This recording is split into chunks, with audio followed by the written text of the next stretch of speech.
computer. Got it. Okay. All right. Welcome, everyone. Thank you so much for attending or watching our 2023 annual State of the Space update. We're going to get started today with a land acknowledgement. So here we go.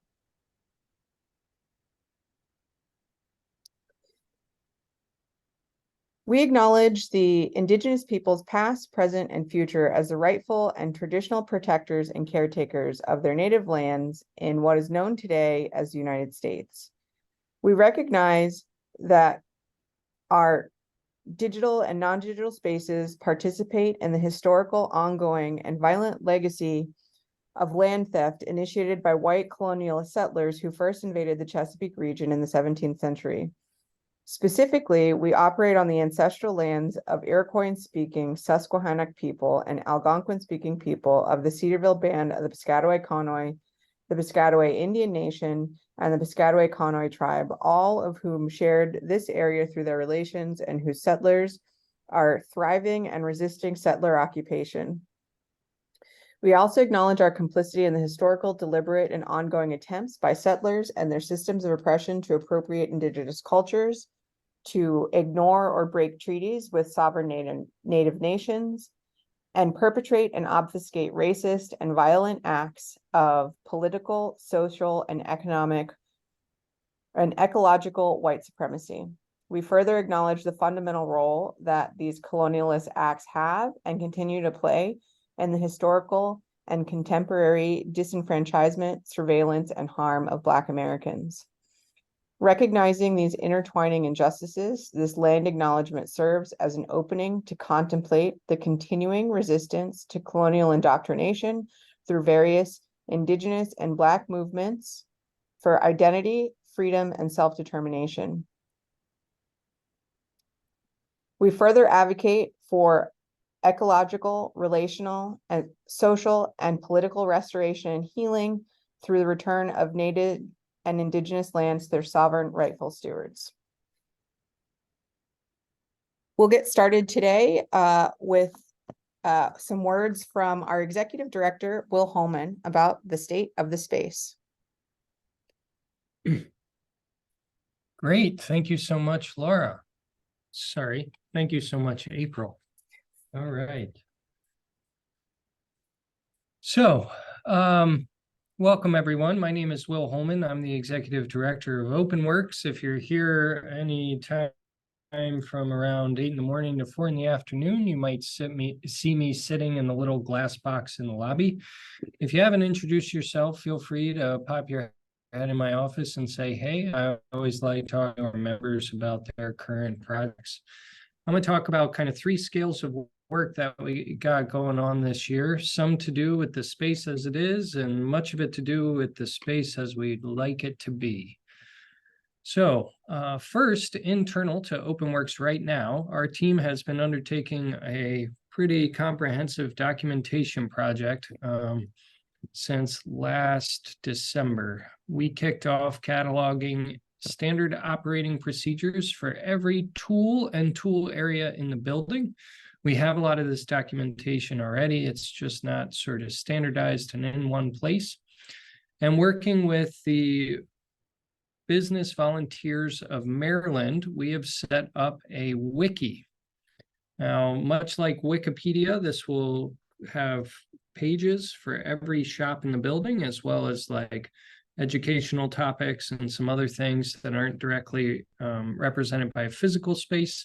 And it will catalog all our documentation in one place. The majority of this documentation is going to be publicly accessible. We are in the midst of hiring a technical writer and kicking off the content development process for the wiki, but we hope to release the first version of it to the public and to the membership by December, which should have kind of the top 10 standard operating procedures or SOPs for each of our kind of 10 program and project areas. This work will continue in the next year. as we document kind of everything that's going on. But we're excited to have a one-stop shop for everything from member policies and contracts to our code of conduct to how to change the blade in the table saw. We hope this will equip our techs to be more effective helpers for your projects, help you understand how our equipment and maintenance systems work, and kind of help everything in the whole building function more smoothly. That brings us to our second topic. Part of the reason we need to document all of this stuff is we announced on April 28th at the Coppin State University Economic Inclusion Conference that we are expanding, and we are going from one location to 2 locations. We are entering into a partnership with Coppin State University to develop a second OpenWorks at the Walbrook Mill site on the western side of Coppin State's campus, right against North Avenue there. Now, this will be a long process. It took 3 years from site purchase to ribbon cutting here at OpenWorks, and it will probably take a similar amount of time over there. But in the meantime, we are going to be kicking off some pilot programming at Coppin State in January of 2024.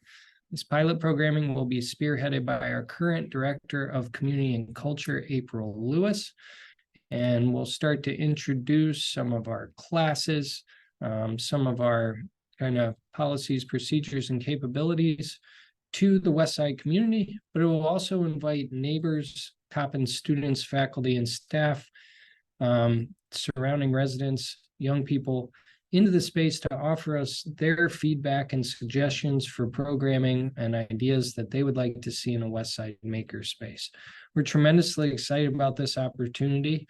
We think it's a kind of the true fulfillment of our mission to make tools, technology, and the knowledge to use them accessible to all, even those that can't make it to our Greenmount location.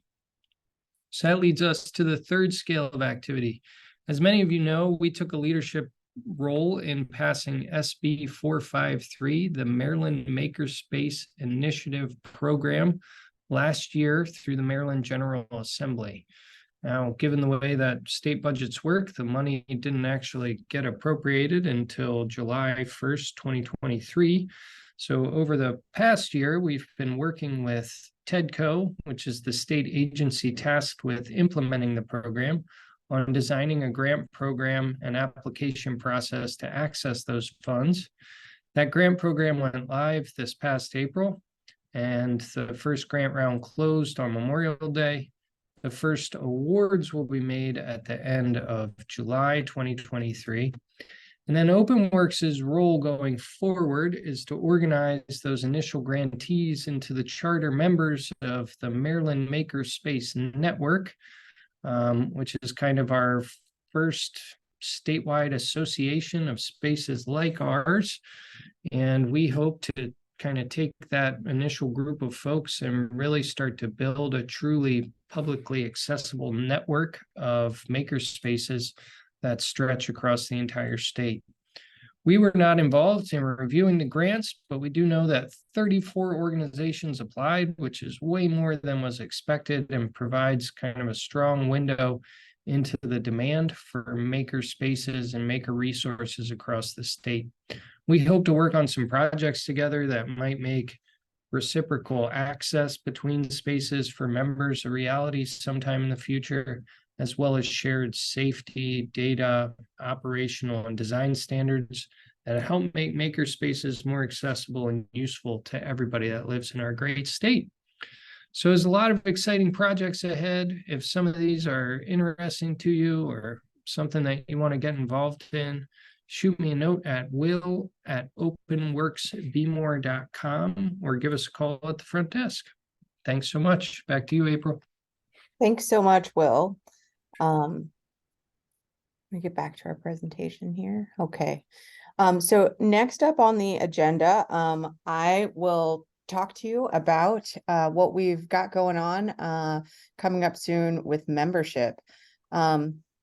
So we just ended a a beautiful month of June that was full of so many activities for Pride, and we had a fantastic maker market. We are so grateful for everybody that participated in that. And just wanted to put on your radar some upcoming vending opportunities that we have for makers in our community. So on the 29th of July, we're going to be hosting our annual community yard sale. This is our 4th annual yard sale. This is a super popular event. It's where OpenWorks goes through and we make available secondhand some of our tools and equipment and surplus materials that have come from our internal projects available to folks in the community to purchase at really great prices. We also make space for other community members to bring their stuff, be it typical yard sale stuff like housewares and things like that, or if you have any surplus materials that are taking up space in your studio space, this is a great opportunity to get rid of those things. You know, your trash could be someone else's treasure. And it's a great way to get some money back in the bank for buying your next project materials. So we've got an application out for that right now, which will be closing on the 26th of July. So if you want to get in on the action, please check out our social media, or if you receive our newsletter, you would have gotten a link to that. But we will be blasting all the sort of channels with that information, or have already started doing that. So just check us out and you'll, I'm sure, find a link or contact our front desk and we can get that directly to you. Last year we had an excellent event, being the hub of the Station North Art Walk that happened in Greenmount West. It'll be happening again this year in August, so the last Friday of the month. We will be hosting a pop-up shop in our parking lot, but it'll be a part of the art walk. So all of the other galleries and art organizations in the neighborhood will be open, and you can walk through, meet many of the artists that make Greenmount West the creative wonderland that it is. So that pop-up shop will be happening on Friday, August 25th, and the application will launch for that next week. This is a free vending opportunity that is paid for by the Central Baltimore Partnership. And then we are super excited this summer to be working with 2 youth interns from Dent Education. They're a design thinking organization that serve youth in high school and some in college. We'll have 2 interns with us who will be sort of following along with all of the stuff that our young folks that are in our building this summer are doing, and sharing that on social media. And they'll be planning a vending opportunity, pop-up shop, or some sort of teen event to allow teen makers in Baltimore to connect with each other. And there'll be more information about that rolling out very soon. So as far as membership updates, we are super excited to launch a new program called our Digital Inclusion Maker Fellowship. This program is funded by a grant from the Department of Housing and Community Development from their digital inclusion funding. And we are using this opportunity to bring on 5 fellows who will be able to have a year of membership. They will be here to build their own professional practices, but also to spend 200 hours of their time here in the shops, connecting with new makers and supporting them as they start their making practices. So if you've ever taken a class and felt a little unsure about how to best use the shops, or maybe you were a little hazy on the stuff that was covered in the class, we will now have people dedicated in the shops offering regular program to help reinforce the skills that you learn in your safety classes. And then finally, this year we launched teen and youth membership options, and we just wanted to sort of highlight them here and let you know that they're available. Starting, our teens are now able to have a membership for $40 a month, where they're able to work independently in the shops after completing 12 hours of sort of guided time with either in a class or with a guardian who's also a member of OpenWorks. And after they kind of clear their sort of learner's permit phase, they're free to be members and access the space, just like our regular adult members. We've also added an option, that we're calling the Explorer Day Pass. And this is available for youth ages 8 and up to accompany a guardian in any of the upstairs shops, and then youth 13 and up are able to accompany guardians in all shops in the building. Our younger young people are not able to have monthly memberships, but you can bring them one day at a time with this day pass for $15 a day. And then we've also offer now locker rental. The lockers that you see in our resident member area and downstairs are now available to be rented for $25 a month. And that is all I have for membership updates. We will now hear from Laura Cohen, who is our Director of Education. Great. Thank you so much, April. Is everyone hearing me? Great. Okay, cool. So again, thank you so much for being here. It's really exciting that we're able to give all of you all these great updates. So education, I'm really excited. So we have been able to hire another full-time person in the education department.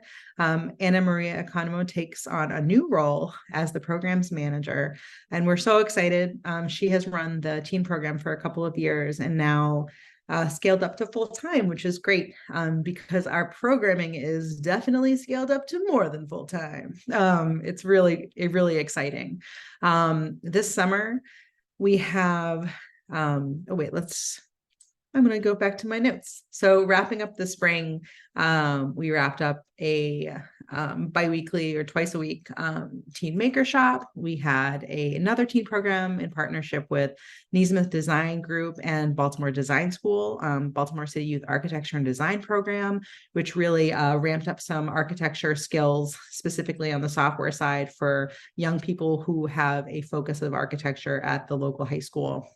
And our Teen Maker program focused on textiles this spring. We also had a program with the Montessori Public Charter School, which is just around the corner too, really focusing on this neighborhood partnership initiative.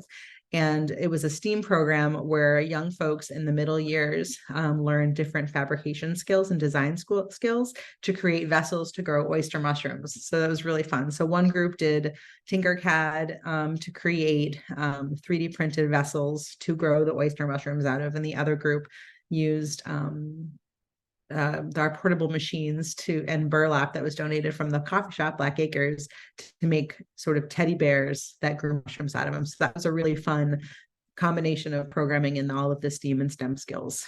And this summer, as far as YouthWorks programming, we have a ton of summer camp programs, Maker Camp. We have 2 sections of sewing, 2 sections of Tinker and Explore. And then we have 1 section of drones with Global Air Media. And our YouthWorks program this summer, our Teen Maker Shop program, is small scale manufacturing, where our 8 young people that are paid through the city, through YouthWorks, learn how to do CNC routing to make skateboard decks, which is really exciting. And that is the chunk for that. Oh, here's the information about Maker Camps. So we started off this week with our first Tinker and Explore. And so young people ages 8 to 11 learn the basics of 3D printing and then laser cutting to make puppets. So it's really exciting. And then next week we have sewing and so on and so forth. Something really fun that we're able to bring back this summer is our partnership with the local community center, Greenmount West Community Center. So every week, 10 kids come and learn basics of some digital textiles work with making designs to put on t-shirts. And at the end of the summer, they'll all get 1 t-shirt with a bunch of their designs on it, which will be really fun.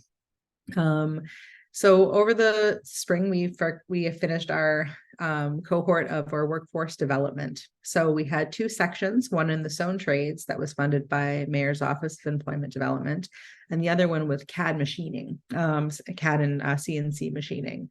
And so folks did a 12-week, 200-hour intensive course to learn these the basics of machining and of fabrication to hopefully get connected with job placements. So that was wonderful to wrap that up, and applications are open for the fall, and that information is available on our website. So please encourage folks in your midst or you to apply. Oh my goodness, so many educational programs. So something else we're really excited about is being able to bring up more multi-generational programming.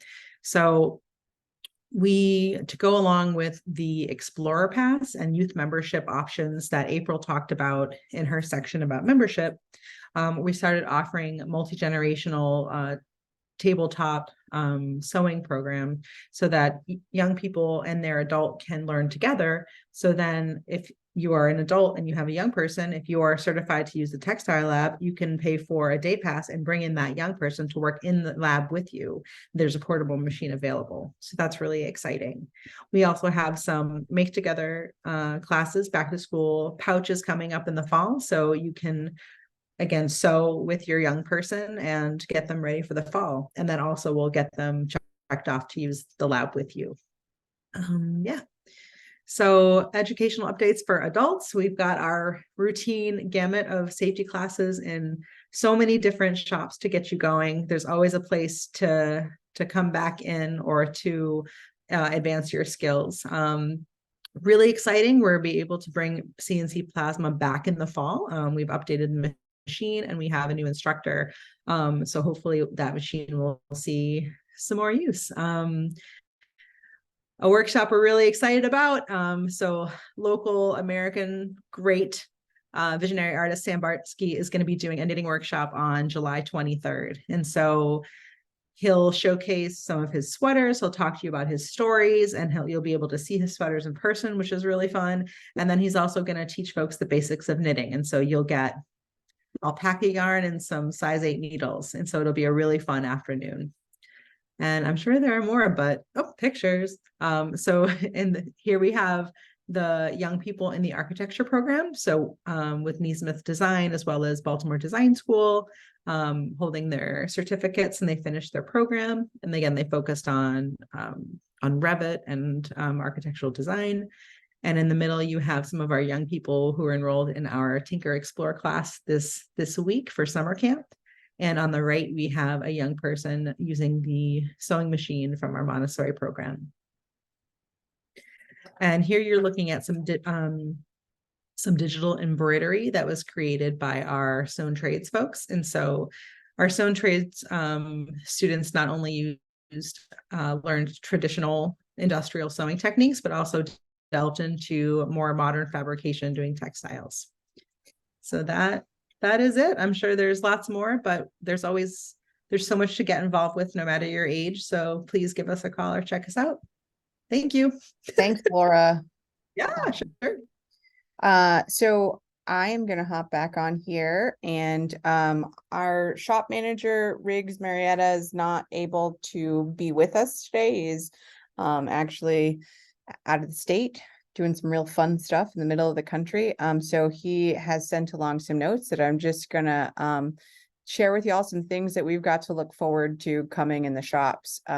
So this month in July, there will be some improvements to the dust collection on the lathe and miter saw. So if you're a wood saw person, hopefully you'll be able to notice those upgrades there. And we'll also be upgrading drill presses in both wood and metal shops. In August, they'll be focusing on improving the storage and organization in textiles, which will create more workstations and make more space for being able to sew, and hopefully make your work flow a little improved.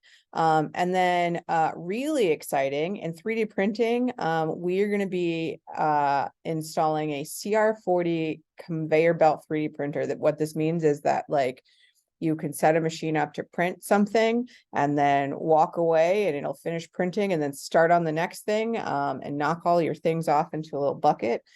So watch out. There will be many a squirrel born from this 3D printer, I'm sure. We've also got in the fall, looking forward to restructuring the digital media lab to kind of give some more space for being able to maneuver around in there with printing and kind of weeding and doing all the stuff with things that come off the vinyl cutter. And then also later in the fall in October, the goal is to kind of focus on DFAB downstairs to sort of get all the tools and consumables more organized.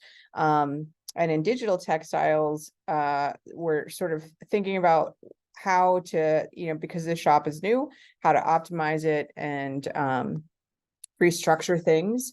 Since we've got people in there and using stuff, we're always looking to kind of improve our workflows and processes in the shops. And also really exciting for DFAB is that we've got a CNC knitting machine called the Knitterate that hopefully will be arriving before the winter and the end of the year. So that is all the updates from the shops. And next we'll have Zach to give us an update on how things are doing down in contract fabrication. Thank you, April. My name is Zach Adams. I manage our contract fabrication department. So I want to give you a couple updates on some of the projects that our team is working on.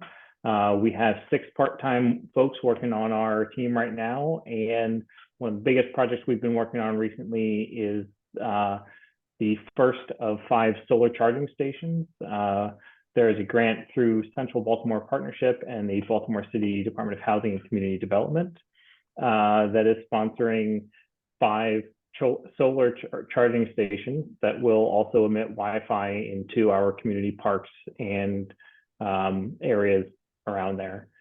We have installed the first one and are kind of working with some of the testing in that, and then hope to install 1 per month for the next 5 months. We've also been working with Baltimore Beat, which is a local nonprofit newspaper.